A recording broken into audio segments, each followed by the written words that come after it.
Hey, this is Howard Phillips, and you're listening to Video Game Bullshit. Hi, this is Eugene Jarvis, and welcome to Video Game Bullshit! Welcome to episode 124 of Video Game Bullshit. Wearing the same shirts because we're recorded on the same day. Yeah. Literally minutes later. Well, we ended up going an hour and a half, and I'm like, dude, if we go into an hour and a half and start talking about the bullshit homework Super Mario RPG, like, people are gonna be like, "What the hell, guys?" Like, yeah. So, I mean, with the holidays coming, might as well have a bonus episode that turns into 124, and then we can really plan out a 125 season 5 finale here for this. Yeah. Ironically, though, before we get into the bullshit homework, I actually have something that I didn't talk about on episode 123 that we can kind of shoot for. And it is a game that I played that wasn't Mario RPG and wasn't the next bullshit homework that we're going to do. Impossible. There's no other game besides Mario RPG right now. There's no other video games right now. No, doesn't exist. Yeah, so before the launch, and we're still recording on the same day that we record episode 123, but before the launch of Mario RPG, there was actually a game I got as a Kickstarter backer. I got codes for, and it is a Metroidvania, and people were talking about it. Have you heard of The Last Faith? No. The Last Faith. So it is a very gothic Metroidvania. Takes inspiration, obviously, from the Metroidvania staples, but as well as inspiration from Blasphemous. And Blasphemous I'm familiar with. It has a very pixelated version of the Blasphemous gothic artwork. And people were talking about it, saying it wasn't as responsive as they wanted, all these different pieces. And I got my Steam Deck code, so I did play it, and I actually have some notes from it. Interesting that the controls, like, I had no issues with the controls. Now, it's weird. You have to toggle between analog or digital. Like, you can't just have both and just switch your thumb between them. Like, you have to, in the options, you choose if you want to do digital controls or analog. I think everybody that had issues with controls had issues with the analog, but I used the digital D-pad. It was flawless, 1-to-1, no issues with it. I chose there's 4 different classes that you can choose from, character types, and I chose this dude with a sword. He has this big ass sword, and he's like does this combo thing, and it's really satisfying to crush people. Being a Blasphemous Souls-like game, it really wants you to dodge your attacks. So there's a little bit more intricacy to the combat than your typical where you just slash and kill, slash and kill. Okay. You have to slash, and then block dodge. And so you don't get hit by running into enemies, so you can like roll through their legs or do these other aspects. The interesting piece was, and I only played a little bit right now, and I have a full copy of the game. I only played a little bit because then a certain bullshit homework game came out. I was playing through a boss and everything, and rolled through them, attacked, and got the next Metroidvania style ability. But then I also went into the mansion, because this first section has a mansion, and I feel like it's going to be like the size of 4 Metroidvania games. It seems like it's going to be huge. Oh wow. Oh yeah. It's like you're going to go into this piece, and it's like a giant mansion, which would be all of Symphony of the Night as a giant castle. Yeah.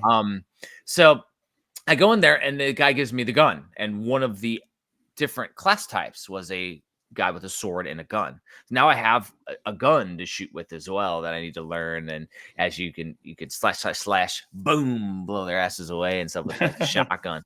Like, so I'm hoping that there's like a character that plays exactly like Ash from Evil Dead or stuff like that. Oh, nice, yes. However, definitely no time with the bullshit homework game and statuses to jump into a very meaty, beefy Metroidvania. It is absolutely high up on my backlog, though, of my favorites. So I definitely want to jump into it. Maybe after this next homework, maybe in a couple of homeworks, maybe we'll talk about it once it has a general release and you're able to get a copy. Or if it comes out physically in the future, maybe then we'll make. Yeah, I was actually going to ask you. You said you got codes, but I wasn't sure if it came out physically as well. I'm pretty sure the Kickstarter had a physical tier. Okay. I think when they do that, they'll shoot out the codes early. And I did the Switch physical. Now, that being said, does that mean that Premium Edition Games is not going to do the physical? No, because there's a lot of times these Kickstarters will promise a physical, not realizing how much it costs, and not have a Yeah, physical aligned. yeah, they're like, yeah, everyone's doing a Yeah. physical. Let's just do a physical, and then they don't know what that entails, and Yeah. Now then on they'll the other start shopping side, around. I don't think Barry or our team has reached out or talked to them at all either. Mhm. So we haven't been in any talks with it, but it doesn't mean that we wouldn't be the ones who end up doing the physical for it, which would be freaking awesome. The game's badass Yeah. so far. Cool. My initial thoughts are it's high on the high A to S tier of it. It's really good. I What was the haven't name of it into again? The Last Faith. Blast Faith. I'll look that up. It'll definitely be covered in the Metroidvania Chronicles in the future. Maybe in phase 2 or 3. It'll be covered for sure. Like I want to play the hell out of it first before I give it a thorough review. Mhm. Yeah, but definitely cool one. So yeah, I actually had something that I played that we didn't talk about in the last episode. So, see, I got treats, Tristan. Treats. Well, I technically played something, and actually, this is. Oh, you know what? We have a tiny little side topic before we get into Super Mario RPG. I want to see your thoughts on this. I played Super Mario Pinball on the Game Boy Advance for about 15 minutes. So is that Mario Pinball Land? Oh, yeah, sorry, Mario Pinball Land. I did get that incorrect. You are right. Because Super Mario Pinball, there actually is an actual pinball, let's call that. And then there's that's an actual physical pinball machine. And then there's a pinball world. There's there's like 2 different pinballs too. No, the one on Game Boy Advance. And I was just I love that game. Anytime they like pinballize a game like Metroid Prime Pinball or Kirby's Pinball Land or Sonic's Pinball, it's always a recipe for awesomeness. Love those games. But I was playing that just because I was testing out my analog pocket before I traded it in to my local game store, Ben's Game Zone. Yeah. I got a little bit more with that one. And this is because Analog, the company, decided that they were going to put out even more colors, even more limited edition colors. Oh, man. So we've done black and white, which were the initial ones. We've done glow in the dark. We've done Funtastic. And now we're on to the opaque, like Play It Loud, we'll call it, series of analog pockets. One of which is partial to my heart, orange, spice orange. Had to have it. Cool. That's cool. I know. Now, so I had to buy that, and which meant that I traded in my other analog pocket. But how much is too much? We're talking about potential catch. And no internal changes to the internal changes. It's exactly the same. It's a palette swap. Is this a cash grab, Jeff? Yes. Is this a cash grab? Absolutely. Here's the thing. If it wasn't a cash grab, they would give customers, gamers, collectors the option to switch out the shells and just sell the shells and not the internals and make it like a $40 thing. $40. You can change out the shell to your Play It Loud orange and you keep your internals. Nice. And now this is a perfect transition, but I don't want to get off the topic to the Steam Deck OLED that we actually didn't talk about in the last episode that was just released. So remind me, Super Mario Land, Pinball Land, I want to ask a question.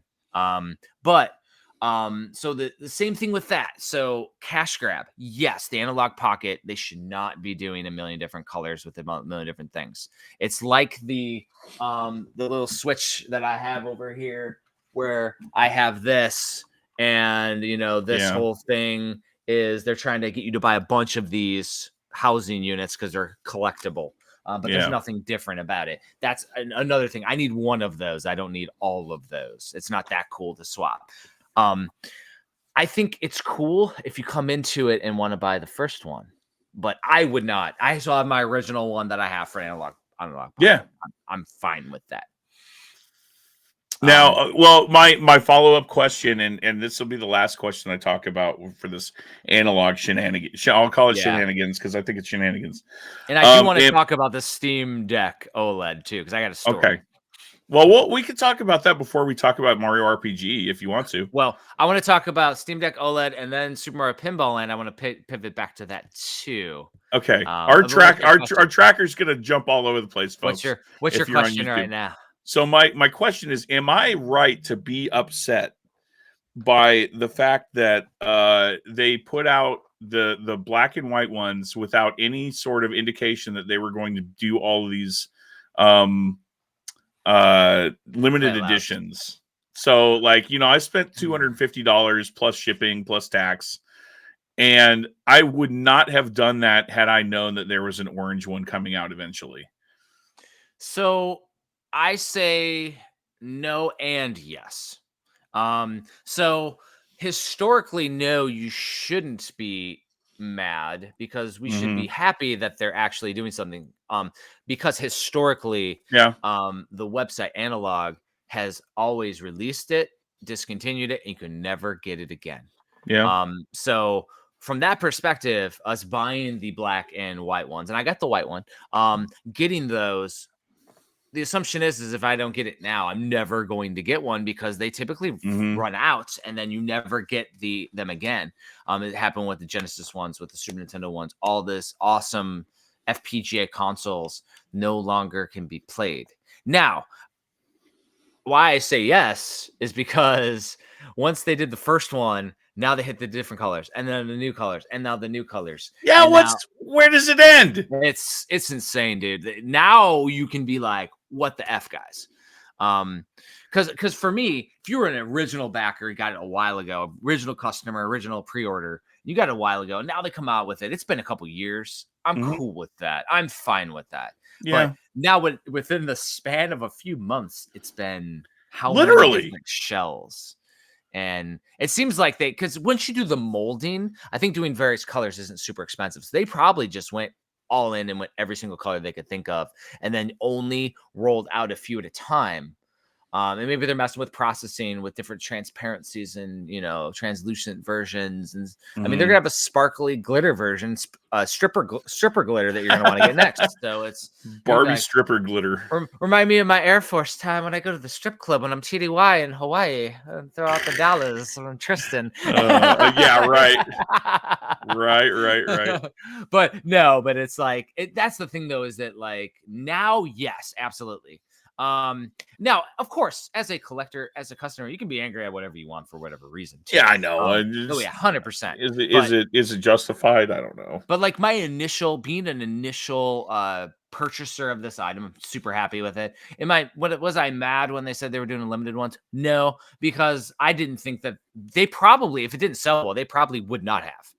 Probably because it sold so well, sold so many copies, they were able to. So initially, I'm like, no, I'm not mad. Now it's like there's so many different versions that if you bought a clear one, now they have the what is it, the foggy version, or the you know what I mean, like the smoke or whatever, smoke version. So as they're doing that, it's a little crazy, but good on them as a company for being that popular. And I know maybe the proximity of all these releases has to do with just trying to maximize their sales before Christmas, maybe. Oh, for sure. Yeah. Now pivoting to my Steam Deck OLED thing. So the Steam Deck OLED is now up for pre-order. Apparently the day it went up for pre-order, I mean, I'm on Hawaii time, so I never know when all this stuff happens. But apparently the whole site crashed. Said that copies were unavailable of the limited edition. That is a translucent color with orange on it, and people have already gotten these in the mail after they pre-ordered. By the way, they're already in hand. So they're available for shipping. Interesting. But people did all this. They pulled a Tristan and go, I can't get it. So then they bought the next tier down of the OLED. Day later, they look on there. They're up on the website. And so now you can get it. That's annoying. That being said, I can go on right now on my phone and buy one. Days later, I could buy the limited edition OLED right now. Yeah. And it has a terabyte on it, which is much bigger than I think I don't know if it was 256 or a 512 on the original Steam Deck, the the big model that I got. Yeah. But that isn't why I have anxiety and don't want to buy it. There's one reason why I don't want to buy it, and it is that I am used to my iPhone. When I buy a new iPhone, I literally go boom, boom, transfer to my new one, from the old one to the new one. My thing is, I am meticulous about how my Steam Deck looks. I have every single game I have installed has the proper artwork, because when you're doing non-Steam Deck games, so say I put like Super Mario Brothers and Zelda and all the stuff on there, you have to do your own artwork and everything. You have to install each one individually in order to make it look good. I have hundreds of games on mine, and it looks awesome. It's badass. I'm a tinkerer. I was messing around with it. This is what I was doing while I was moving houses and stuff between Georgia and Hawaii. I was messing around with my Steam Deck. So there's no tool to take the whole hard drive and just flash it to the new hard drive. Lame. So my thing is, do I want to buy this thing that looks awesome, has every feature I would want, looks great, and I can afford it. It's like $600. It's a little expensive, but I could do it. But spend the hundreds of hours to re-customize every single game on my Steam Deck. That's why I'm like, because I can move everything. Even if I move everything onto my SD card, it just moves the games. I still have to install it all onto the Steam hardware individually and do all the tinkering and all my settings. And I think the settings format I might be able to manually move over, but I don't think I can move over all the individual settings. If they create a tool to do that, I'm down. I was looking to see if there was like an app or user created tool to move non-Steam Deck games,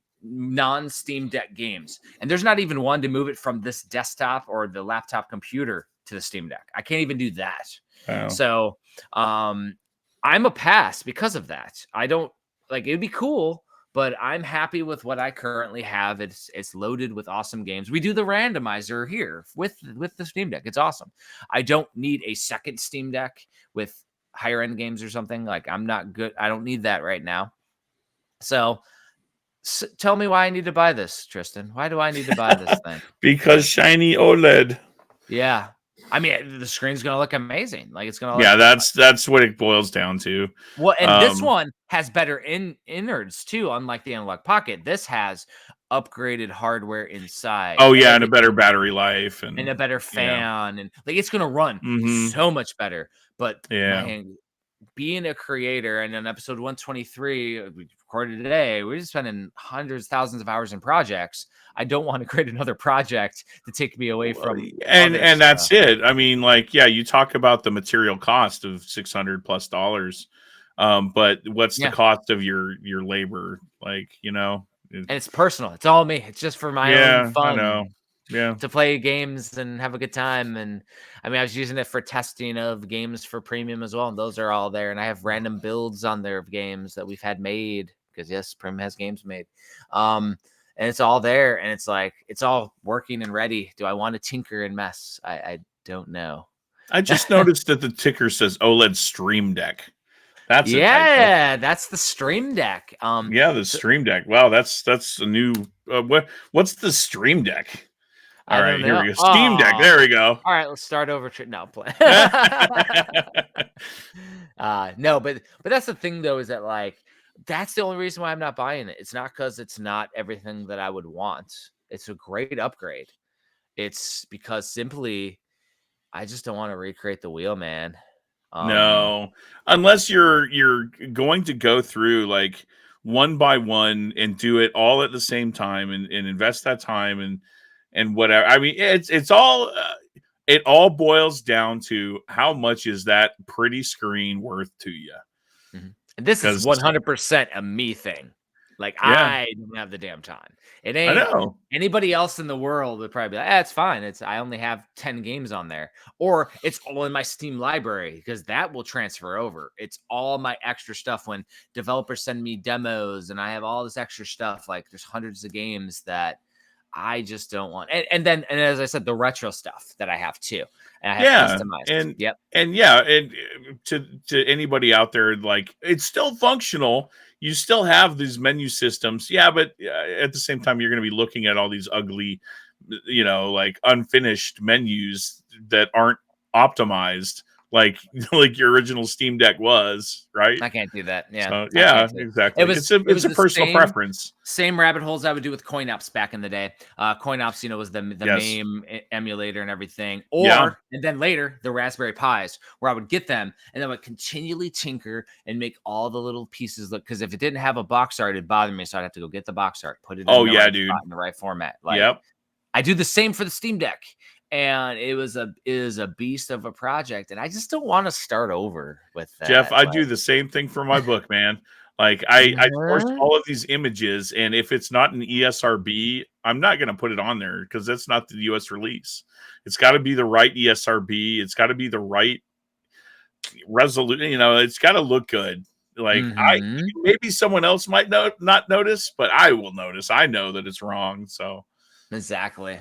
Well, I mean, and so that's exactly it. It's like, man, it's such a deep, dark rabbit hole that I don't want to go back down with the OLED. So, yeah, like, sell me on this thing. I don't need it. No, there's no selling that I'm going to be doing for you because I'd be in the same boat. Yeah, it's all about how much you want that shiny, bright OLED screen, and to me, especially given that it's going to take you that much time to get back to a baseline that you're comfortable with, I don't think it's worth it. If it was a drag and drop 95% go on there and all I got to do is spend a little time, I'd be fine with that. Like if right now Jeff Wittenhagen didn't have a Steam Deck and you were just talking about cost versus cost, OLED. Yes. OLED all day. I would get the limited edition OLED, click buy it now and go. My issue is the time it would take me now to rebuild everything. Now, if somebody's listening and they know that there's some kind of freaking Steam Deck app or some Steam Android app that does this for me, or if I find one in the future, I may buy this one because I think the only way to get to 1 terabyte version is the limited edition, by the way. So, wow. Yeah, so that would be the version I would buy. But like if there's an app to do it, that literally would do the install to install, like just flash over the entire instance over there, I'm good. I would do that. And I will tinker with all the stuff that has changed. That's fine. I just wanted to rebuild everything, reinstall each one. Yeah. That's just, I mean, I would do it while I'm watching TV with the wife. We'd be watching a television show and I'm just like moving over and installing a new game and then putting all the, because there's 4 or 5 different art elements for each one, the logo, and you have to do each one to make it look cool. And then in the menu systems, it looks flashy and professional. It looks amazing. I love it. That's one of the favorite things of the deck is the whole operating system is awesome. Well, UIs anymore, like the Steam Deck, the Polymega, like you don't have to tinker with them as much when you're talking about official stuff. But yeah, when you're talking about custom things, you have to do it all yourself, like you were saying. Yep. It's like the Wild West of like Xbox Media Center, XBMC. Yeah. Same thing. Yeah. XBMC is what turned into CoinOps, essentially. Yeah. Yep.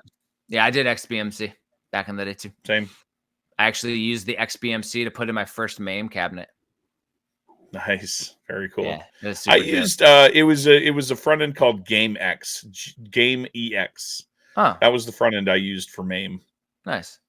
That's cool. But it was customizable just like anything else. I think the nicest one is Hyperspin, yeah. Yeah, Hyperspin is FE or whatever is a nice one. Yeah, the CoinOps one is the one that I like the most. There's actually one for the deck that actually there's a custom build that you can just move right over to it. That looks great too. I used to have a MAME cabinet. I would love to build another MAME cabinet one of these days. Yeah. I'm good. Yeah. Been there, done that, huh?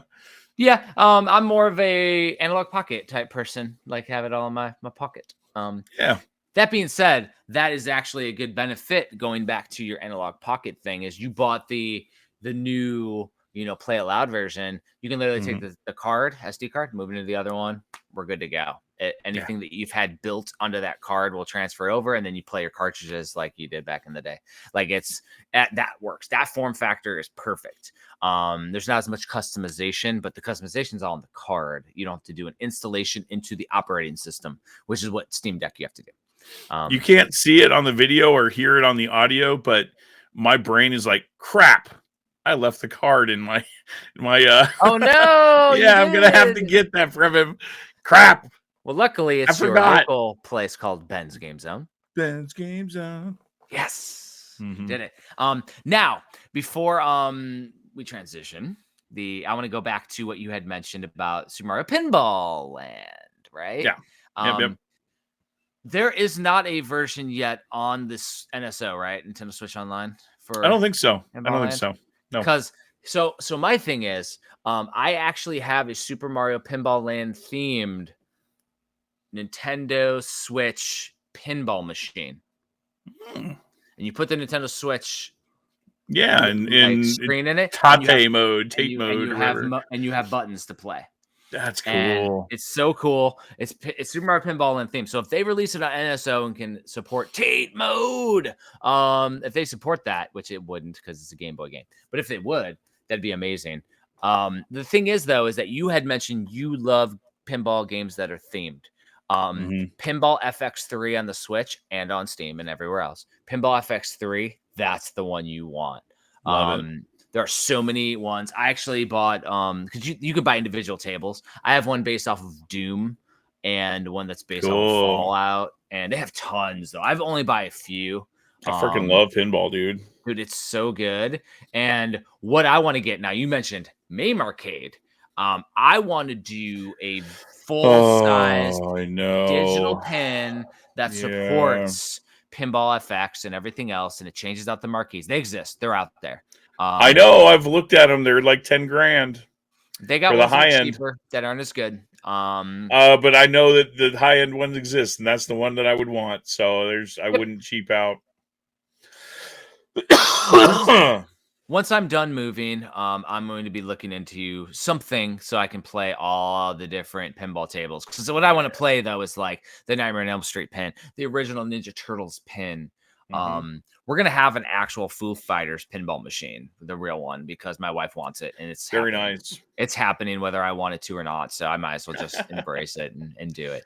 But I also want a second one that does digital and does everything. If I can custom side load some cool, like, handmade ones from the community on there, that would be cool.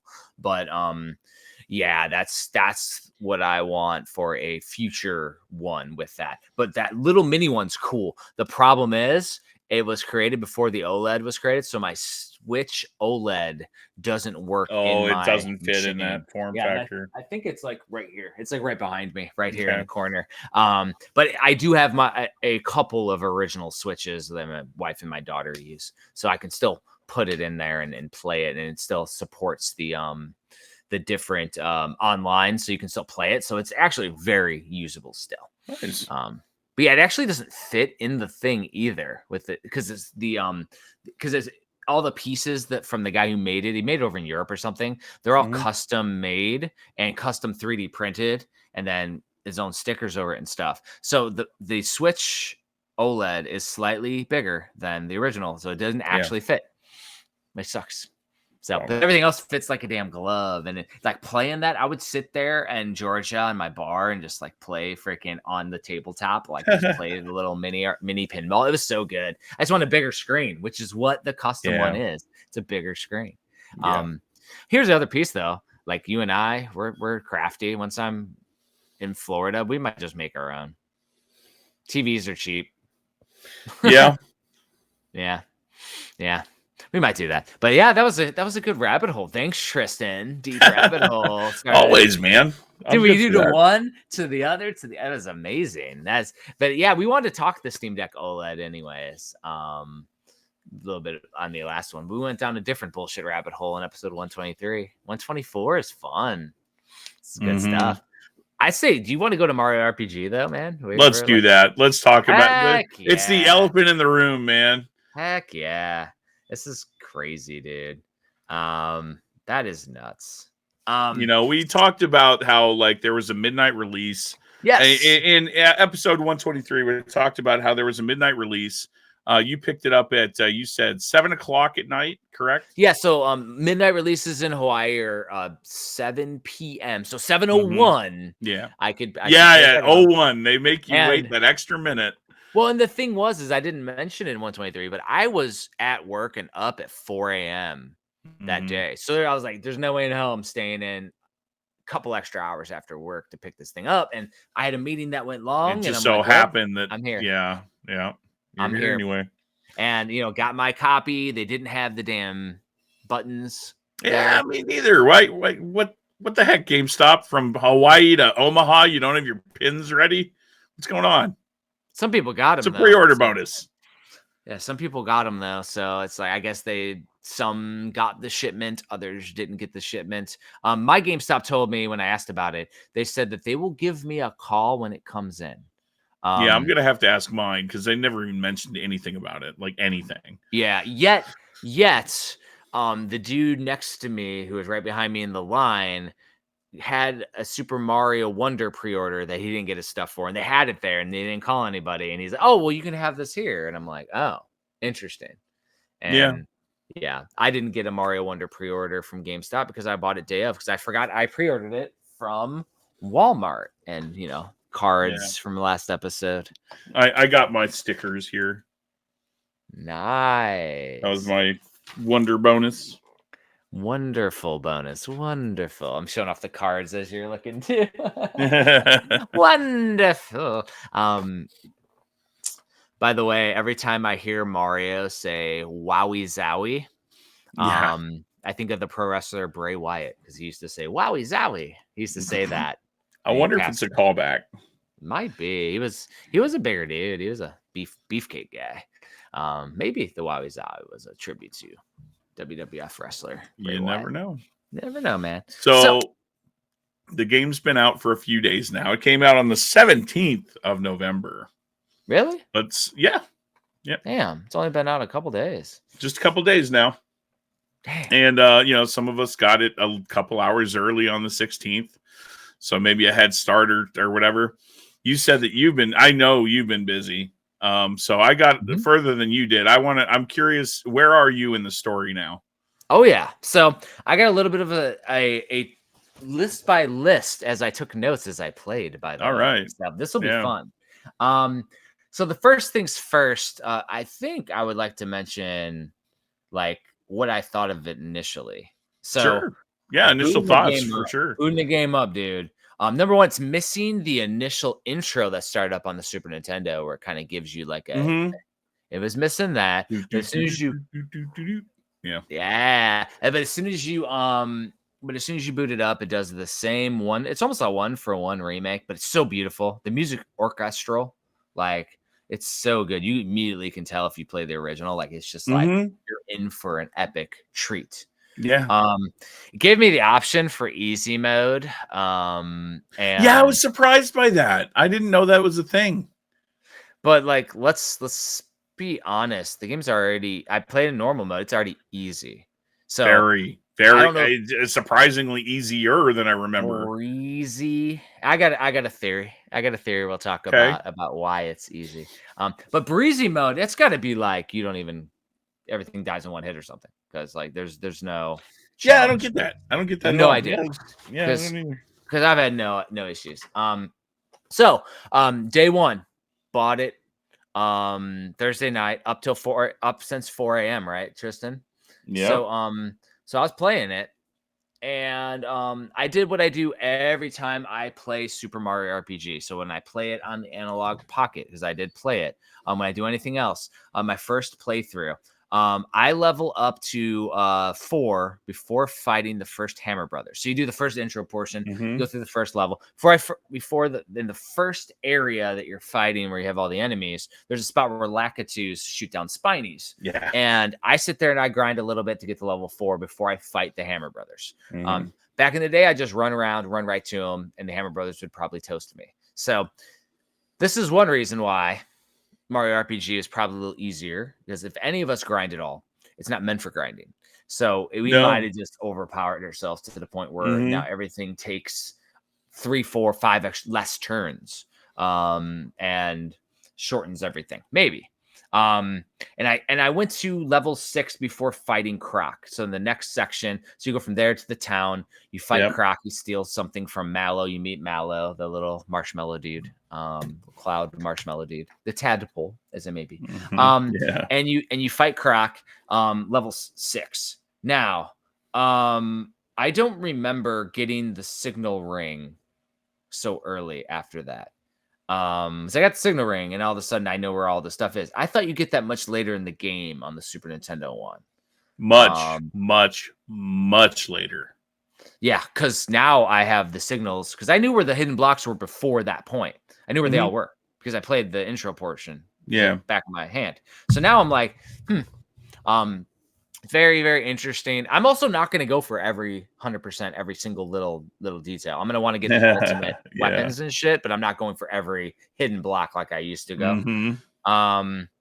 It does help though, because the signal ring gives you a little ding, and it's something on the screen that says there's a hidden block in that area.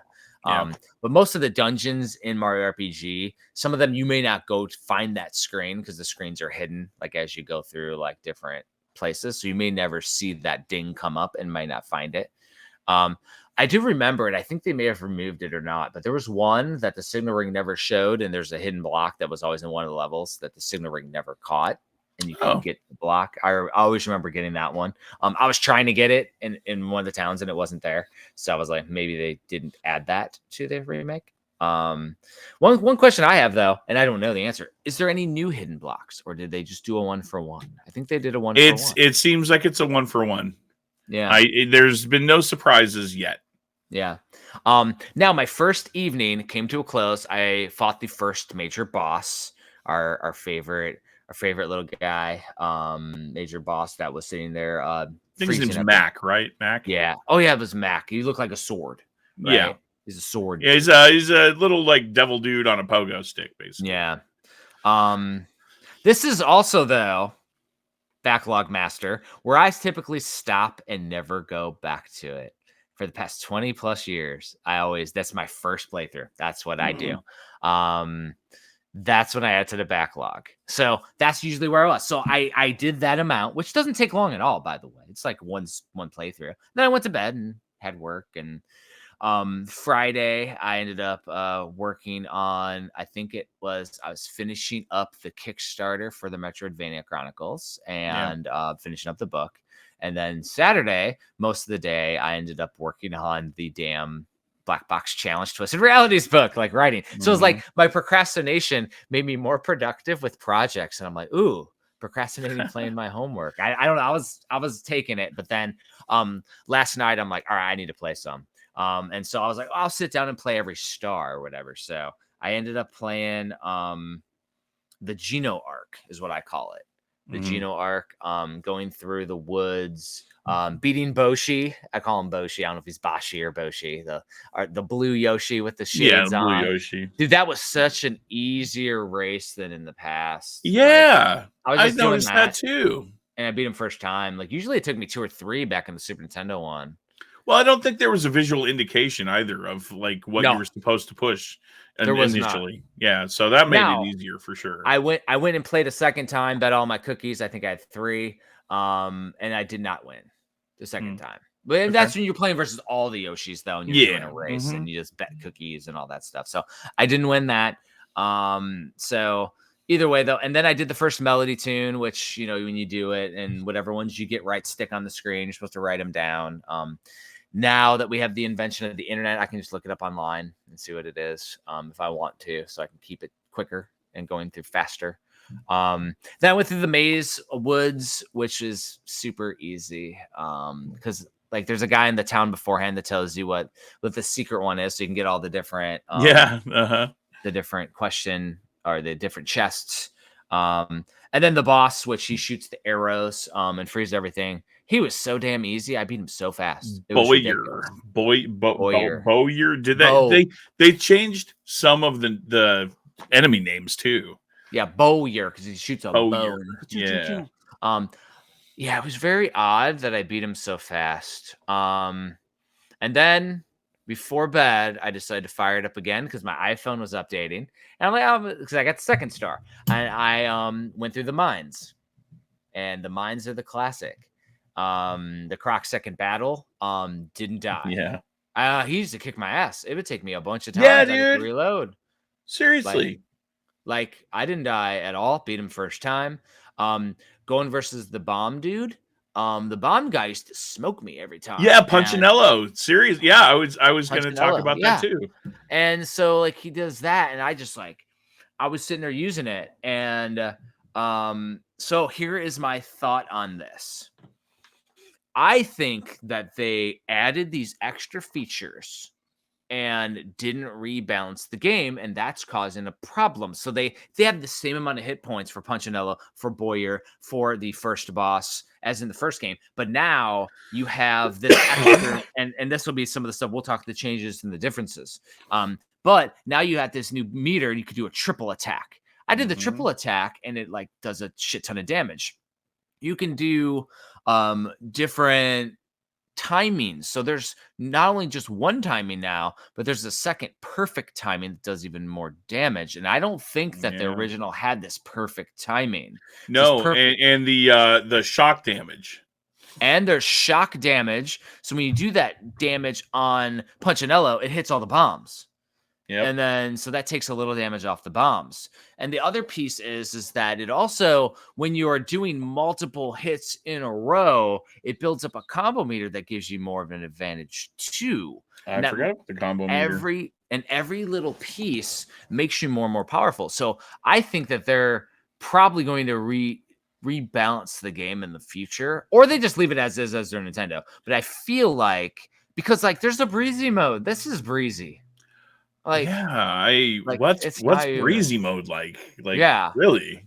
The interesting piece though is, and then so that is part of my theory that I was thinking about last, and I was like typing this up at like midnight as I'm sitting there playing the game. And then of course I got the shiny stone, and you know what that means, because the other piece with all this stuff, I have so many coins that I've never had before. I was able to buy the shiny stone immediately. Usually I had to grind to get that shit. And I have like so many coins. I had thousands of coins already. I'm not even trying to do that. And like some of the special enemies will give you lots of frog coins, which with frog coins are random too. I got so many frog the special enemies weren't a thing either. And they're all over, and they give you extra coins and extra bonuses. Yeah, so frog coins used to be a limited resource, and now it's unlimited. And then the Yoshi egg game, I can do it every time. Like I have no issues watching it and doing the Yoshi. Yeah. Because it used to be like pixelated and like really blurry, and now it's I'm just smooth. Like, I can follow it every time. It is. So I know what I have next. Being a Super Mario RPG connoisseur, I have to go to Booster Tower and save the princess. Should be interesting because I remember how freaking ridiculous Booster was. He was hilarious back in the day. I hope he still is. And then after that, it'll be the jiggle physics in the clouds. I hope that we'll see. I don't know. I don't want to spoiler on jiggle physics yet, Tristan. Maybe you can. I don't give a shit. But that's the interesting piece, right? But the other piece is that the bonus games are all intact, which are awesome, which is like coming down the waterfall in the one section, leaving the caves, leaving the mines on the mine carts. And I got a story about that later that will lead us into our discussion on video game merch. So I will tell you that story in a little bit. But I want to hear the Tristan Ibarra story.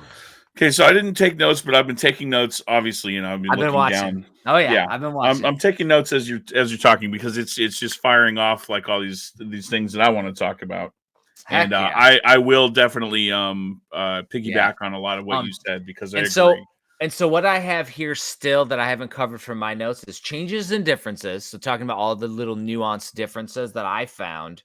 And then menu differences, original Mario RPG stories, and then that'll jump into the merch. So once we start talking some original stories there. So just so you know, I have those there. But I want to hear your story with the game. Yeah. And we're gonna go down the rabbit. We're gonna go down the river, dude. That's what we do. Yeah, let's go down that river, because this game is near and dear to my heart, man. I love it. But here's the other piece, though. As I've seen people angry on this game. Actually, I don't know if you know the app. What is it called? There's an app called Marco Polo. But I have a Gaming Madness group on there. And essentially, Marco Polo, you do video talking to people. So I can be like driving to work, do a quick Marco Polo video recording. There's a lot of people in there that are mad about Super Mario RPG being so easy. Why? Come on. There's like man. but here's the thing. Whatever. I love this game so far. It's awesome. It's a great tribute. Yeah. It's not a replacement for the original. But it's a No. great tribute. No, so the reason this game exists, I believe, is just to bring it to a new generation, a new couple of generations. Think about it. It came out in what, 1998?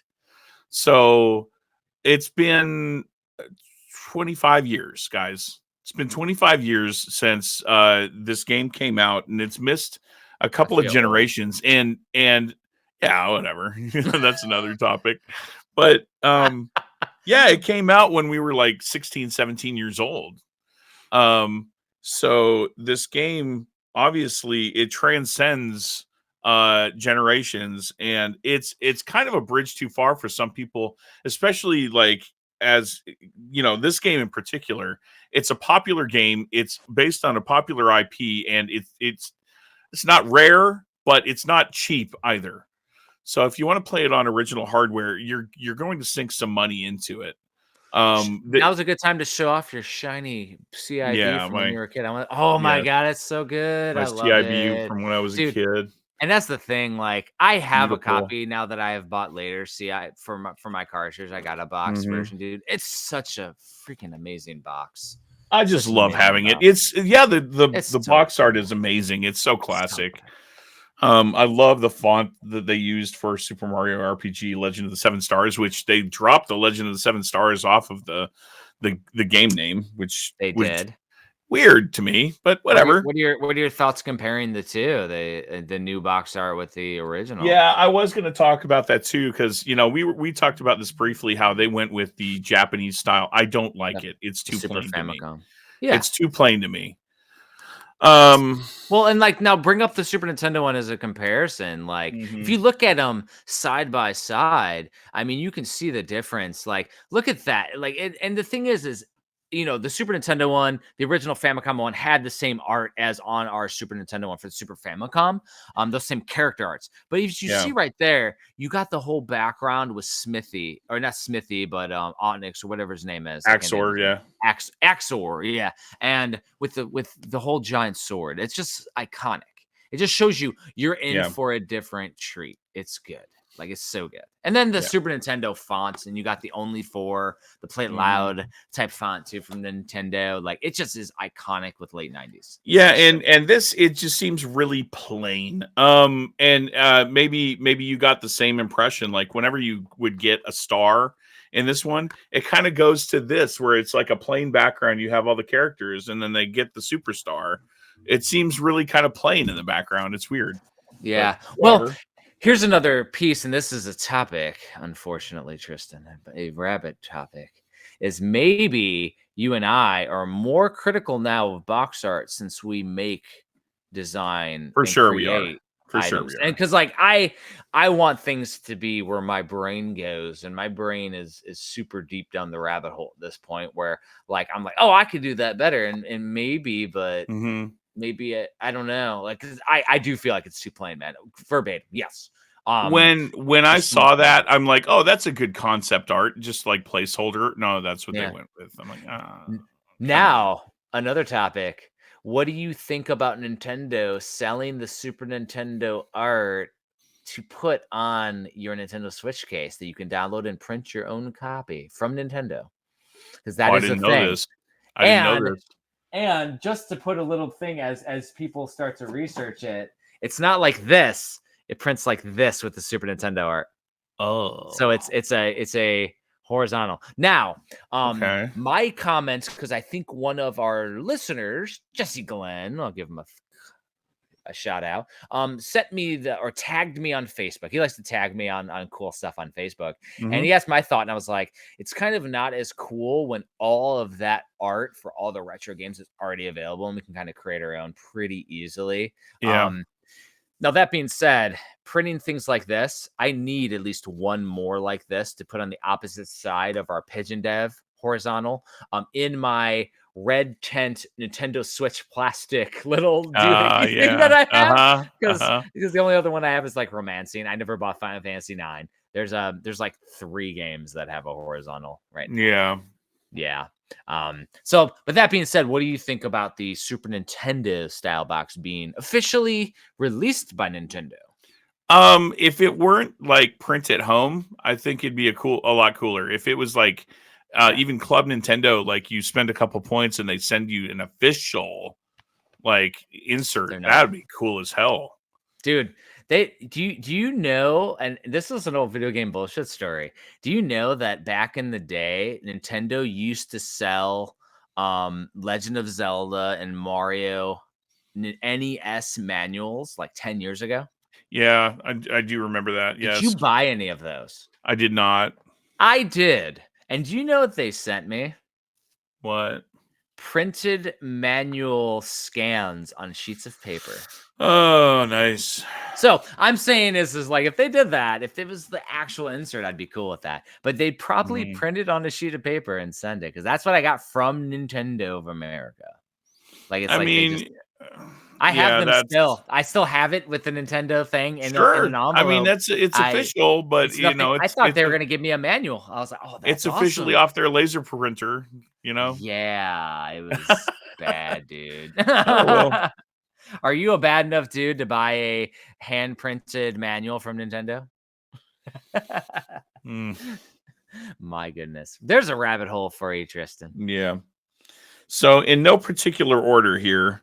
Well, my initial thoughts, first and foremost, are that I love this game. I love the original. I love that I have now a reason to go back and play through this story with new graphics and cutscenes, which were never a thing. The cutscenes are pretty cool and really do add to the story and anyone like playing it.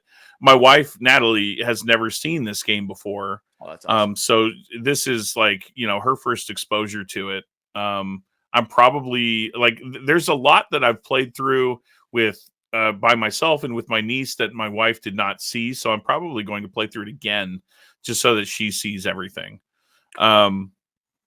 See, like I'm playing mine on the couch while my wife's watching Big Brother or playing Disney, was it Starlight or whatever it is? Yeah. She's playing all that, but like I play everything handheld mode, man. So like I share no experiences with anyone but myself. Yeah, I get it. But this one in particular, I mean, like I had an emotional reaction to whenever Nintendo announced this on that direct. I was not expecting it. It literally made me cry that they were making this again because I mean this game just means so much to me. It's the best Mario RPG they've ever made. Yeah, they've made some in name, Paper Marios and the Mario and Luigi series, but nothing compares to this Square Enix Nintendo mashup that came first. Yeah. If they ever made a direct sequel to this game, pinch me. Just I will die happy. Yeah, I'll buy it in a heartbeat without even any hesitation. Especially if like the same people who made the game will work on the sequel. Yeah, all day long. It does feel like this was one of the first games where Nintendo started to put in this patented humor in the game because even at the beginning of the tutorial, Toad's like talking smack and he's like, "Oh, do you know how to do attacks?" And then if you say yes, he looks at the Goomba and goes, "Hey, watch out, Mario knows how to do attacks." And then the Goomba like, "Hey, this guy knows." Yeah, no, it's awesome. Like, yeah, dude. And I was actually, I played against the Axum Rangers today. Oh, I haven't seen the Axum Rangers in 20 years, dude. Oh, it's so good, man. Because I've never gotten that far since back in the original playthroughs. I played through it a bunch of times as a kid, but like backlog never played more than a few hours.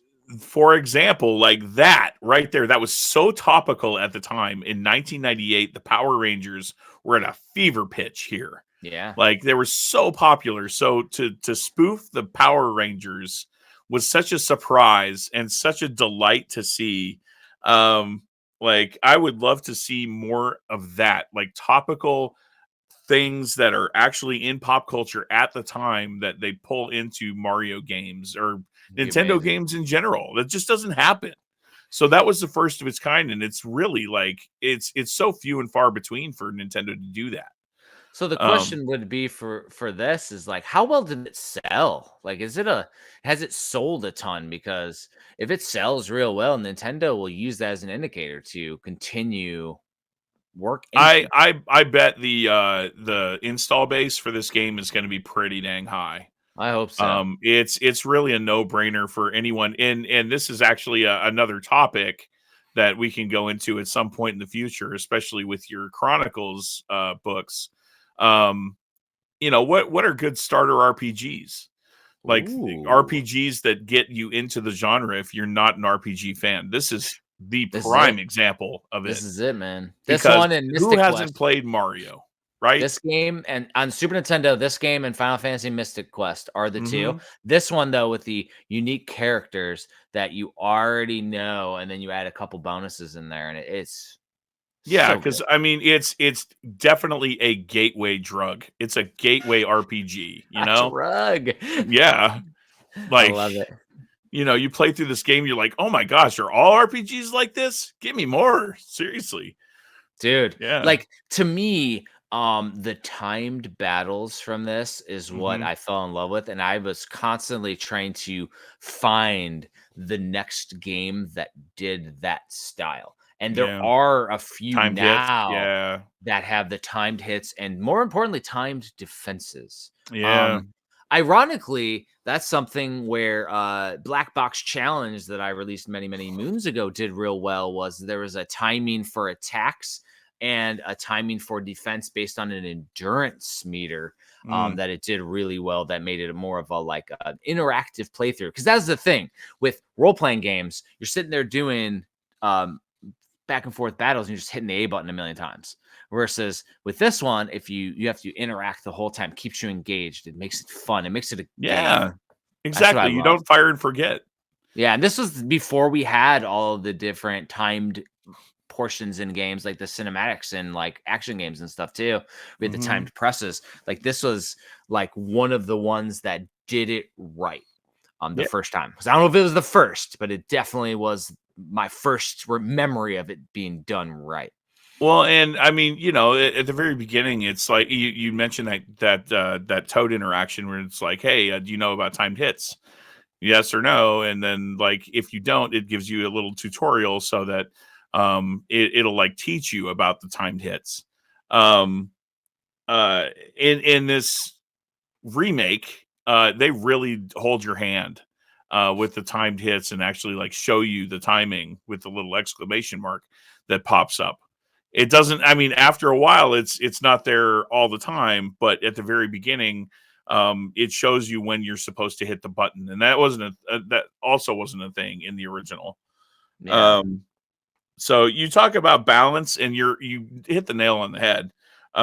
They messed with the balance of the game, and it made it way, way easier.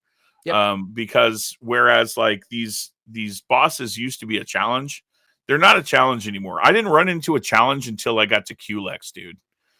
Like QLEX is still pretty challenging. QLEX is there, huh? Yeah. So QLEX. I have the shiny stone, so if QLEX is there, it'll work, right? Oh, QLEX is there. Monstro Town, yes. Yeah. I haven't fought QLEX since I was a kid. I have nightmares of QLEX battles. Yeah. So no challenge till QLEX. What's that? No challenge till QLEX. Well, for me, I can go down the line. Punchinello was super easy. Yeah. Bowyer was pretty easy. I mean, down the line, Balome was easy, et cetera, et cetera. It's crazy. The balance of the game has been shifted and not rebalanced to accommodate all of these new features, which is I guess some people might have a problem with it, especially since these new features aren't in the breezy mode that you alluded to. I haven't tried the breezy mode. I have no idea what that entails. I'm not going to be playing it on the breezy mode. I think I know a couple people who are playing it, so I'll have to ask them what their experience is like on there. Yeah, ask them what it's like. We can talk about it like later in intro. And yeah, like you, I hope they go back and they rebalance things so that it's more of a challenge like it used to be. But again, I mean, dude, there's no surprises here. And that's why I really don't feel bad about talking about spoilers, because this game's been out for 25 years. And aside from the quality of life things that they've added and the rebalancing, the features, it's the same, dude. It's the 100%. Same game. As far as like comedic timing and everything, all the dialogue, well, not all the dialogue, some of the dialogue has been corrected to what it really. Yeah. So what's an example of that? One prime example is Culex. His dialogue in the Super Nintendo version was mistranslated. There's actually like videos on YouTube about it, about how it's supposed to be like alluding to the fact that he's like, dude, you're in 3D, I'm in 2D. Like, what's going on here? Like, I've come here to like study like what makes 3D so powerful. Can we fight? And they've actually changed the dialogue, and it's like true to what they meant it to be now. Wow. Yeah, and some of the characters too, like Yardovich is now Spearovich. Huh. Yeah, because he's like a big spear, which is appropriate. So Yardovich is no longer Yardovich. There was a Toad character in the volcano called Hinopio. He is now like Flame Guy or something like that. Like completely different. In Japan, Toad's called Kinopio. Yeah, exactly. So yeah, they've taken some of those like Heath Toad would be Hinopio. So. Yeah. So subtle things like that if you hadn't played the original, you wouldn't even know. But they've changed some things. What are your thoughts on the timing change? Because the timing has slightly changed. When I first played it, and the thing is I was mentioning that we do this talk on Marco Polo, and somebody else mentioned it too. So I thought it was just me. I'm like, timing's slightly different. On the attacks, you press it earlier than I normally would. Usually you press it directly on, and now it's like slightly before. And it is slightly before. Yeah, and I don't know if it was me, if it's the change of display, if it's all the years that I've played Mario RPG with emulation on the brain, and I haven't played it on the actual Super Nintendo hardware, so my timing is off in my brain after years of doing it. It's been 20 years, man. Yeah, and no, that's actually a really great topic, because I don't feel like I'm an expert enough in this game, especially having, not gone back to the game for so long. Yeah. I would love to hear the games done quick, like experts on this game actually like go into frame data and see like how things have changed, because it would be interesting, because I'm pretty good. Like, I had some records in Nintendo Power and stuff, like on the minecart level, and I've got to talk about the minecart level. It's so much harder now. It's impossible not to fly off the tracks. What is with that? It's not impossible, but it's you have to crawl. Yeah. Well, it was the knowing when to slow down appropriately, but it seems like it's not as accurate and not as fast to do the slowdowns. No, to slow down earlier than I'm used to. Yeah, because I had it mastered. Mastered.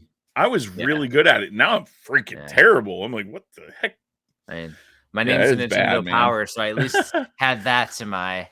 I got a little story with that though from back in the day, but that's a transition to our merch topic. So okay, I don't want to. We'll save that till the end. Then. I don't want to spoil that, but yeah, that was the one piece. The combo meter, then it just keeps going as long as you have your comments. But I did notice that with the Mallow's lightning, it's all crazy and fancy, but now it's like you can't really tell when you want to press the button. I know when to now. I've got that one down, but yeah, it's a little tough, and I think maybe that's why they added the exclamation marks when you first start using these spells, so that you know when to do these things. Yeah, there's no before you were just guessing. Let's see. Oh, I was going to ask you because I actually don't remember, and I'm sure it's in the same spot as the original game. I could refer to my Super Mario RPG guide over here, but I'll just ask you, and maybe you remember. Where do I get Guy's casino card? Oh, I don't remember. Damn. See, the thing is that I used to have every piece memorized, but when we get to like where I'm going to Booster Tower next, that's about where my multiple repeat memory goes away. So yeah, I know where. Yeah. I'm gonna refer to my card. Good luck. Yeah, that like Guy's Casino that you can secretly get to from Land's End. Yeah, I thought it was near that area. I know that. I don't think you have to backtrack anywhere for the Guy's Casino card. You have to do, but it's hidden. You have to do some kind of trial or some kind of treat, though. I know that. Yeah, I don't remember. I wasn't sure if it was like that. The Todovsky or whatever composer maybe gives it to you, or Todovsky gives you tenor, middle, whatever it's alto, and then soprano cards that give you just buying items. Yeah. And that actually does transition into something that I've noticed too, is that you have way more items than you used to. Like I have dude, many items, man. Because now, that's another thing that's like been completely blown up on the balance. I didn't even think about that. Like you only had so many slots to fill up in your inventory, and you were constantly like at odds with everything. But now you can like carry so many of each thing. And it goes to the box too. After you have more than 10, it goes to the box automatically. And so, yeah, it's like I was maxing out mushrooms and honey jars at the beginning, and now I'm starting to max out other stuff. So it adding, like, I don't need to buy anything. There's so much stuff. I don't, and the levels are so much easier. Like not the levels, but the battles are so much easier that they really are, dude. The other piece is that I'm doing almost the opposite because it's so much easier now. Like I'm using all the stuff. I'm not waiting and holding things. So I'm going to use all the items. I'm going to use all the magical stuff because there's more. It seems like there's more flowers. And so I've never had an issue with magic or even having to use an item to get magic at all. Yeah. I even before a boss fight, I used to like recharge myself and get myself ready. I didn't even have to do that. I just ran right into each of these boss battles, like the Boyer and then Punchinello. And I walked right into them without even like reloading or restarting, without even a worry. And I crushed them. Yeah, you don't have to worry about it. Whereas in the original, you really did because it was balanced. It was really well balanced. Yeah, so I think that they added all this stuff without thinking about like use or maybe we just because we are used to the old grind, maybe it's just like super easy for us because they modernized it. The more accessible this game is, I think the better. But you know, at the same time, they added that breezy mode. So I think all these like extra things should have been like specific to that mode and maybe keep it out of the core gameplay. Maybe I think that is a legitimate gripe that old school gamers might have, and it's legitimate. I could see where they're coming from there. Has anybody talked about online? Because I purposely did a blackout beforehand, like you. Oh, same here. No, I'm anybody out. Talked online about after beating the game, there's a new game plus or hard mode? I haven't. I'm purposely staying away too. Yeah, if there's a new game plus, I hope so. Yeah, I mean, it's just that would be especially if you want to replay it with Natalie, you got an option there. Is that you can literally play a new game plus, play it hard, and then start getting frustrated with it. Yeah. So bottom line is like this game is amazing. Oh yeah. But yeah, the grindiness and the methodical like planning out of you know, optimizing your party isn't a thing that you need to do anymore because it's not as hard. It's just not. Nope. And the thing is, it also changed the way I'm leveling up my characters. I'm just giving all attack power to Mario, all magic power to Mallow. I'm doing like HP a little bit for Gino, but I mean, speaking of leveling up, how do you like the dances they do now? Little shuffle. They do the how I dance in real life. There's making fun of me. Thanks, Nintendo and Square. Appreciate it. Making fun of the way I do the white boy shuffle.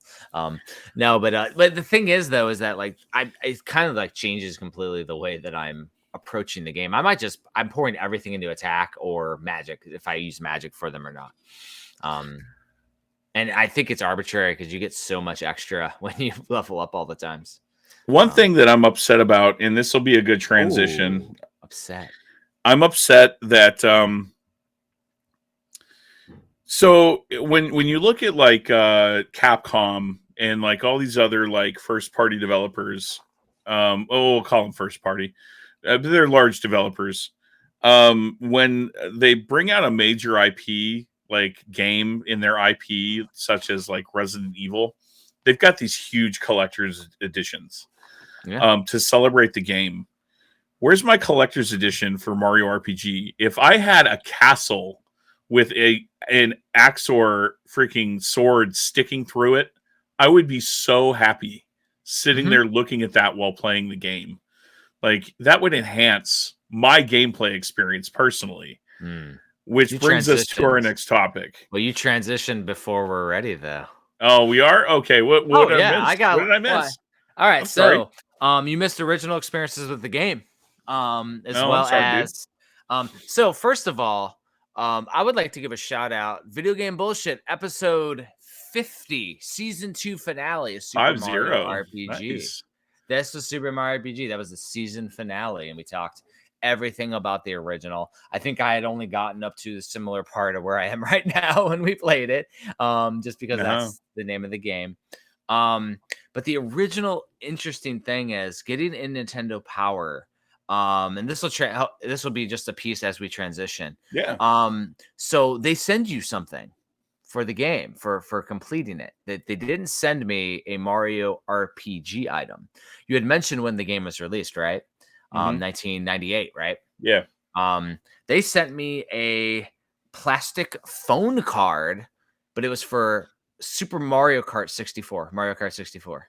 They gave me it was like a purple card for it. Weird. It's very interesting. That was the record for the minecart game, The Race. I don't know where my actual card is. I think it might be in. I had like a shoebox that I put a bunch of old school stuff in. It might be still in there. Never used it.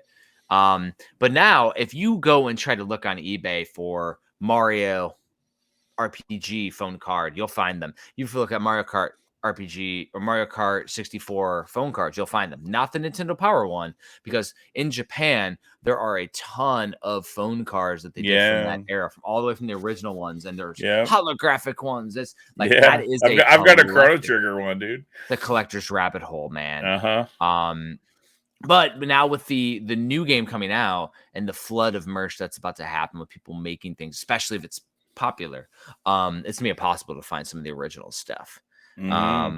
So that is a good transition point, combined with your I want a collector's edition of Exor or whatever, Exol or whatever his name is, right? Yeah. But yeah, so what is this merch topic, Tristan? Well, I want to know, and I mean personally, like when I play a game, especially if it's a game that's huge, like we'll take Legend of Zelda Tears of the Kingdom, for example. And while you change the ticker to merch, I assume that Super Mario RPG gets an S tier ranking from both of us. Oh, 100%. S tier ranking for this. Yes. We haven't finished it yet, but we do plan to do it. So all right, continue. You said it was super. Are you talking about Legend of Zelda? Yeah, Legend of Zelda Tears of the Kingdom. It came out with a couple of special editions, which, you know, as Zelda fans can attest to, like these games are few and far between, and should be celebrated and should have special merch when it comes to like controllers and whatever. Well, this, you know, Tears of the Kingdom did have a pro controller that I have right here, and I did not get mine. Oh, really? Yeah. So I really wanted this to be able to play the game at the time. And I actually waited to play most of the game while I had this controller. Now that goes to say, like, why did not, you know, Mario Wonder, which is a huge release, Super Mario RPG, which is a huge release. Mm-hmm. Why didn't we get any special editions? That would have been such a cash cow for Nintendo. So, like, it's an interesting thing, and it goes back to like year one of the Switch Mania Playcast too, and Barry getting pissed off that Nintendo always does cool stuff in other regions. They did some stuff in other regions, but not collector's editions. Tears of the Kingdom, I have the collector's edition that I found here locally in Hawaii. That I found the big one. I do have the giant version. I haven't opened it because I felt lucky enough to get it. But there is some merch that did come with them in different regions, like Super Mario RPG. We got buttons, which is lame. But there's a collector's tin that came in one region. There is a little baggie with a cool little keychain, like a little Mario RPG bag, like a little canvas bag with a zipper on it that came in one. One is trying to claim that there's these plushies that also comes with it, but those are just general Mario plushies from what I can see. I don't think that they're generally themed to it. But yeah, like Nintendo doesn't do, except for like Zelda, they haven't really done a lot. They did the Mario, they did the Mario Kart 8 Wii U version at the Nintendo store. They did the follow on as Hyrule Warriors at the Nintendo store. Those are super limited for the Wii U. And then we got Breath of the Wild and Tears of the Kingdom. And like outside of that, like Nintendo doesn't typically go all in on their first party titles. Which sucks because, you think about Smash Brothers and how much amiibo treatment it got. How hard would it be to make Super Mario RPG amiibos? I want a freaking Geno amiibo, damn it. We might be getting one. Now, there is a Geno keychain that's online on eBay. There's a Geno. Okay. I mean, hell, if you go on Etsy right now, I mean, you can get this right now, Punchinello. Punchinello, nice. Punchinello like has one. It's I don't know what 8,879 INR translates to, but whatever this guy's made, there's a ton of Punchinello freaking merch everywhere. I just Indian Real. Yeah, Indian Real. Yeah, no, maybe Real rupees. I don't know what they have.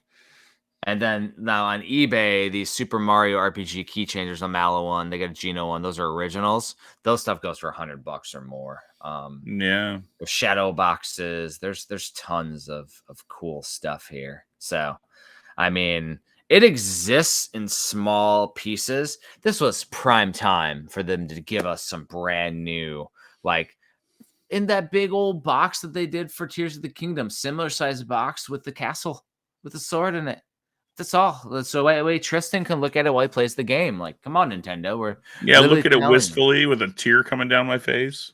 Like it would be a centerpiece of a collection. I mean, let's hope, fingers crossed, that they do a damn Lego set of that. I would buy it. And I know, yeah. Castle like all day. That'd be amazing. Like, and I mean, for some reason, Nintendo, again, Zelda fans, you guys are spoiled when it comes to these special editions. But like, I think about Skyward Sword. And how, there was even, a Wiimote that you could play the game with, like an official Wiimote. In the game, you're like swinging around this Wiimote as if it's the sword. That really enhanced the game for me. Did you buy or did you come across the Club Nintendo nunchuck that's gold that goes along with it? I have that. Yes, I do. Got mine in the bag. I got it from Club Nintendo when they released it. I did too. Same. Yeah, that's so fun. I love that. And then I got the Pro controller too, the golden Pro controller. Love that stuff. There was a while I was going for all the Zelda stuff. I had to calm that down like over years, but I like to find all the cool custom stuff like this thing. I think we'll have to try to find some really cool Mario RPG custom merch and try to kit out some stuff. I mean, because like if there are people creating this kind of stuff for Tears of the Kingdom with the little plushies, there's got to be more Punchinello style like stuff. Well, yeah, with 3D printing, I have no problem like buying 3D printed stuff from Etsy. Like I would love to have like some shiny green frog coins. That'd be cool. Exactly. Yeah, I might have to get a Punchinello. I'm just saying, like, just because I might have to look in here because they got a Boshi too, I think. So cool, man. There's a Mallow. There's Elephant Mario's. Like people are going crazy with the plushies. So I mean, I might have to get some Mario RPG merch and show it off or something. See what I can come across. That's not breaking the bank, because I want to find it like portably. That'd be freaking fun. I don't know. But yeah, no, that I don't understand why. But now here's the question, and this is like one of the topics. Does video game merch make the game better? To me, it does. And that's just Why? me. Like, I don't know. It's this cool feeling that I get that like it's an extra connection to the game. So, for example, like playing Death Stranding, I don't have the edition, but I would have loved to have like that translucent controller that is like the BB unit, you know, that clear yellow. Because like you're seeing that in the game constantly. The BB unit is there on your on your stomach the entire game, and it's just cool that like these companies like go to the trouble to give you these official pieces of merch. Like, yeah, going on Etsy is one thing, but it's not official, like as intended for consumer consumption. Whereas like we talked about the castle and Axor through the Bowser's Keep. That'd be so effing cool to sit there and look at while I'm playing. It really would enhance the gameplay experience for me.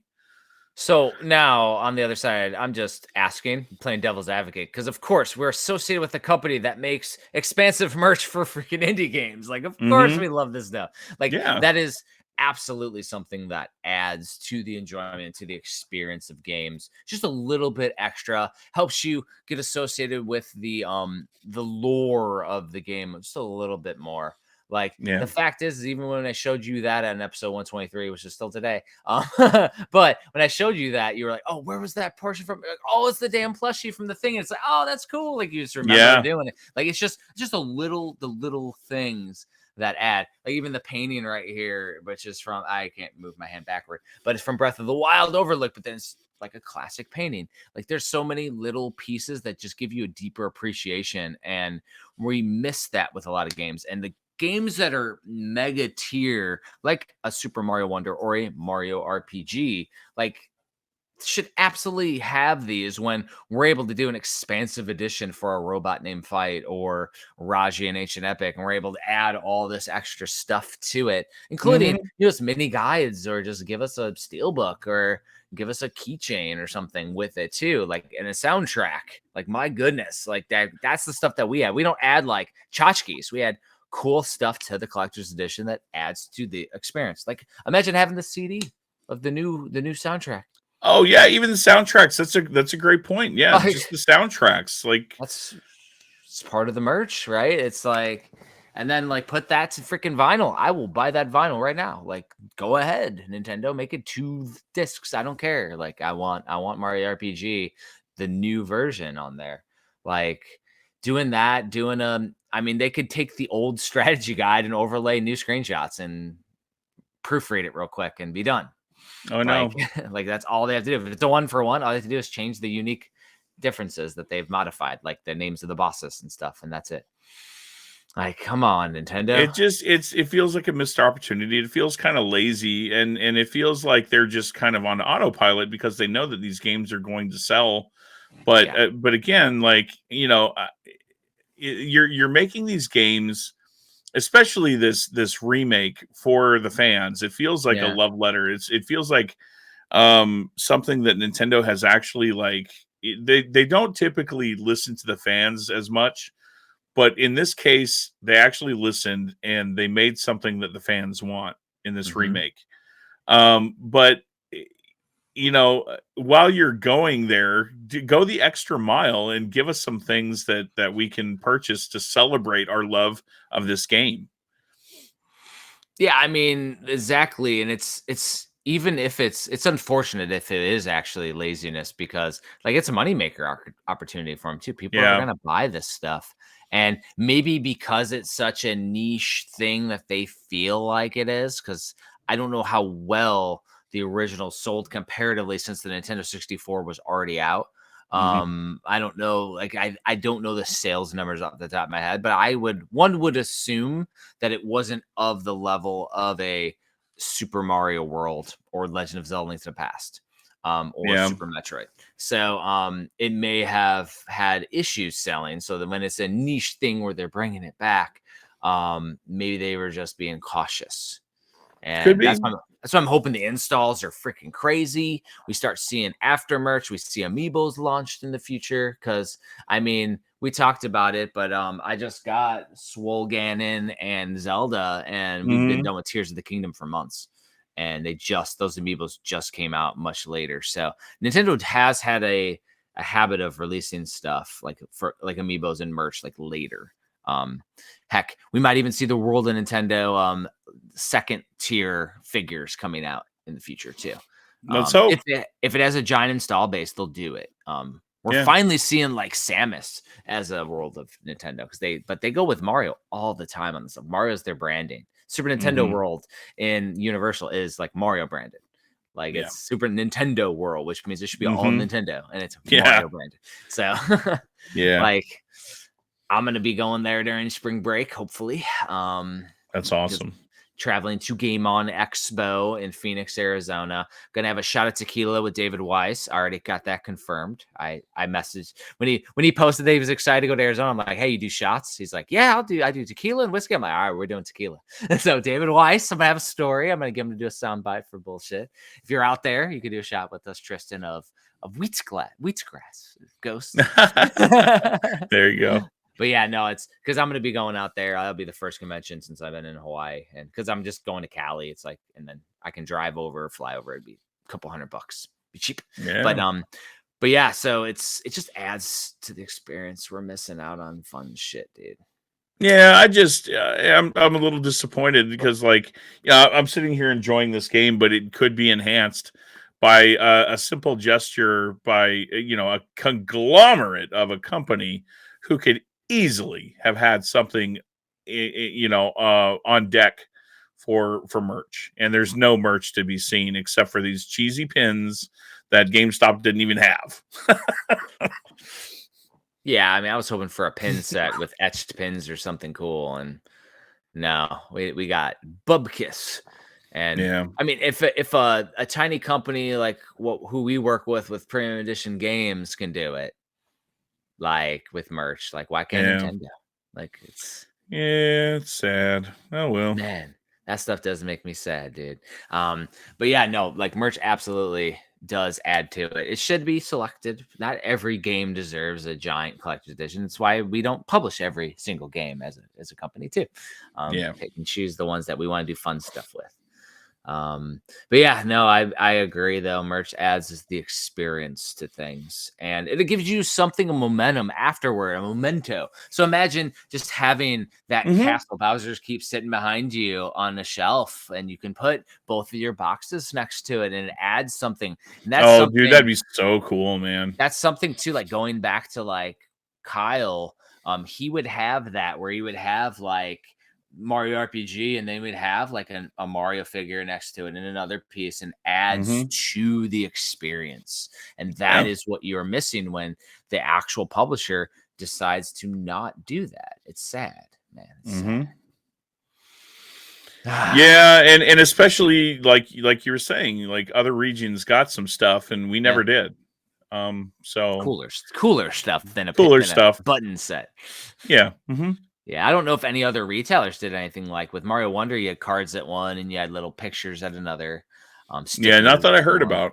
Stickers and like that's not as cool. One thing that I haven't seen in forever, but they used to do them a lot, and Bethesda was the one who did the most recent ones. Was military challenge coins for game releases. Yeah. And Call of Duty used to do that. Call of Duty did it. Bethesda did it with Fallout. I have a Doom one. We were talking about completing Switch sets, and I'm like, well, do you have the Doom coin? And then the people on the podcast were, oh my God, I don't have that. What is that? And it's like, oh, well, and it went with the original release, but it was for that version of Doom. You go there, you buy it, and then behind the register, they'll be like, oh, here's a coin that the developer gave us. It's those type of things that are really cool. And I don't know if Nintendo has ever done a challenge coin, but like I don't think so. But it's those are things that just give you a little more appreciation to the game, to the experience. I'm surprised that Premium hasn't done any challenge coins yet. Yeah. Maybe someday in the future. Maybe, yeah, I know. I know of a couple of military veterans who have some experience with those. So, have you ever created a challenge coin while you were in the service? I did. Yeah, I had help with, or I helped with one. Yes. Oh, nice. So I know you've done them. Well, I have now 4 that I've handed out as first sergeant and as a drill sergeant. Because I've designed a couple of them. Yeah, because as a senior drill sergeant, I had my senior drill sergeant coin. And then when I went to my first company as a first sergeant, we did our first challenge coin, and then we did a second challenge coin, which had a bottle opener on it. And then now I've moved out here to Hawaii, and we have a challenge coin. I'll have to bring them all on for a future episode of the podcast, show them all off. And here's my coins that I've done and I've designed. And there's a history behind them. One of them has a Disney artist that did it because I knew him. So it's a cool one. I had some cool stuff. And then like my latest one, like one of my soldiers did the art design, and I worked on all the different pieces. And then of course, adding to that is I've done going away gifts for soldiers. So right now we're working on laser etching a design that goes onto a wooden stand, and then the soldier's name gets on it, but it's like crossed spears, and then it has our logo on it, but it's all laser etched burnt wood. Cool. And it looks super cool. We're doing that as a thank you for soldiers spending time here. And that's another thing, is like, that is merch. That is, so like, for example, if I let a soldier leave without getting anything, there's no memory of the time. But if I give them something small that's an appreciation of their time, then they have something to remember their time here for. And I do that here for soldiers. So Nintendo needs to do that for Mario RPG when they're making millions of copies. Dude, if I mean, it even like $5 or $10 extra, and think about how many they would have made and got a bulk discount. It wouldn't have cost them that much to make an official frog coin. Like, the frog coin is specific to Mario RPG. To have an official frog coin from Nintendo would have been so damn cool. I mean, there's cool stuff that we can make on the side as fans, and it'll look amazing, but it's not official. And then official makes it so much cooler. Like when you make it personally, for like, if we made a frog coin, it'd be cool for us, and I would love it. I'd put it with my collection. It'd be amazing. But to have an official one makes it like that next tier. And it was like making our own fan copies of like reproduction games and making it perfect, and then being able to be a third party with Nintendo and making officially licensed games. It's like a next level of cool. You know what I mean? Same deal. It's absolutely. Awesome. And that's why we're like, well, if we're going to do it, we're going to add everything we love as gamers to our version. So that's why with Premium, there's no standard, like, cheap release bullshit for us. Like, we go all out. And that's because this is our stance. We want cool stuff. We want merch. We want all the things. I know. We want what you want. We haven't done a plushie yet. So I know we've been talking about it for a while now, working on getting it. We want to do it right. Excuse me. Oh, man. We're going to do it, though. We're going to do it right. That's for sure. But yeah, so merch is an insane thing. Oh, my goodness. Yeah. So we're jumping into Thanksgiving. It's going to be a crazy weekend. We may or may not be able to record afterward. If we can, we will. But that's why we had the double episode. First 123 will be up immediately. And then this one right here that you're listening to right now will be up probably right before the weekend or something. Give everybody Thanksgiving weekend to listen to some bullshit. That'd be fun. As long as I get all the audio, I got to do the editing. You got to do the editing of the videos. It's fun stuff, man. It doesn't take a lot of time, but it does take some time. Yeah, it takes some effort. It's effort. Exactly. It's fun though. I would love to get on developers and other people on here, maybe some of the premium team members we work with and stuff, and do like little interview episodes. I did with DJ Slope a few episodes back. We sprinkle in an interview in there in the middle. It's not a traditional episode, but we do we bring them on and let them talk. I think that'd be cool. But Anything else that we should have for this episode? Or should we wrap up 124? I think this one's pretty meaty. We got some good stuff in here. We had 2 episodes for the size of one. Like the 3 hours of bullshit is a lot. That's 2 episodes, brother. Yeah, dude. Yeah, exactly. Well, everybody, want to thank you for listening. As we mentioned in 123 and 124, you can get Hagen's Alley books over at hagensalley.com. There are a smattering of books over at premiumeditiongames.com as well, including Tristan's book, The Video Game Console Collector's Field Guide. Yes. My Switch Collector Volume 1, 2, and 2 Part 2. As well as a bunch of amazing indie games, including Retro Wares, Love the 3, and Eagle Island Twist, which are both up for sale as a second chance sale now that they're finally shipping. And then Tristan, where can they get your awesome 2,000 different consoles version of the individual consoles? I can never remember the actual website. Let me see. Oh, no worries. I don't want to say it wrong. Was, I don't want to say it wrong. It's like VG Collectaholic Collector. You're close, but VG yeah, Collector. I made it a couple of years ago. I probably would have called it something else, but if I made it like recently, but it's you can find the Video Game Console Collector's Field Guide at both premiumeditiongames.com, which Jeff said, and you can find it at vgcollectorguide.com. VG which Collector Guide. Yeah, which is my own personal website. I actually have signed copies for sale on there if you want to. Ooh. That will be shipped by yours truly. Even I don't have a Tristan DNA copy. And then the book that I'm working on right now, the Video Game Collector's Field Guide, not console, but Video Game Collector's Field Guide. As I finish sections of every single console, I make them available as field guide selects on that same website, vgcollectorguide.com. Such a cool idea. I do know we had talked about it, like Video Game Collector's Field Guide and the Video Game Console Collector's Field Guide. Even Kickstarter thought it was the same book being re-released. Yeah, they did. Yeah, they rejected it because it's like, it's not a new idea. I'm like, dude, it's completely different. Look at it. The namesake was very similar. So yeah, we had tried our damnedest to distinguish them before we went to Kickstarter. So they're looking cool. It's going to be 5 total giant tomes when all is said and done with the console, and then all 4 actual collector's guides. It's going to be insane. It's going to be so many books that you can literally bludgeon them as a brick. Which is actually something that I use in Twisted Reality's Black Box Challenge of somebody using a brick to knock somebody upside the head and it turns into one of my books. That is actually a joke that is in that book. Yeah, that book goes deep, man. You're going to see it. You're going to be like, what the hell? Like, hilarious.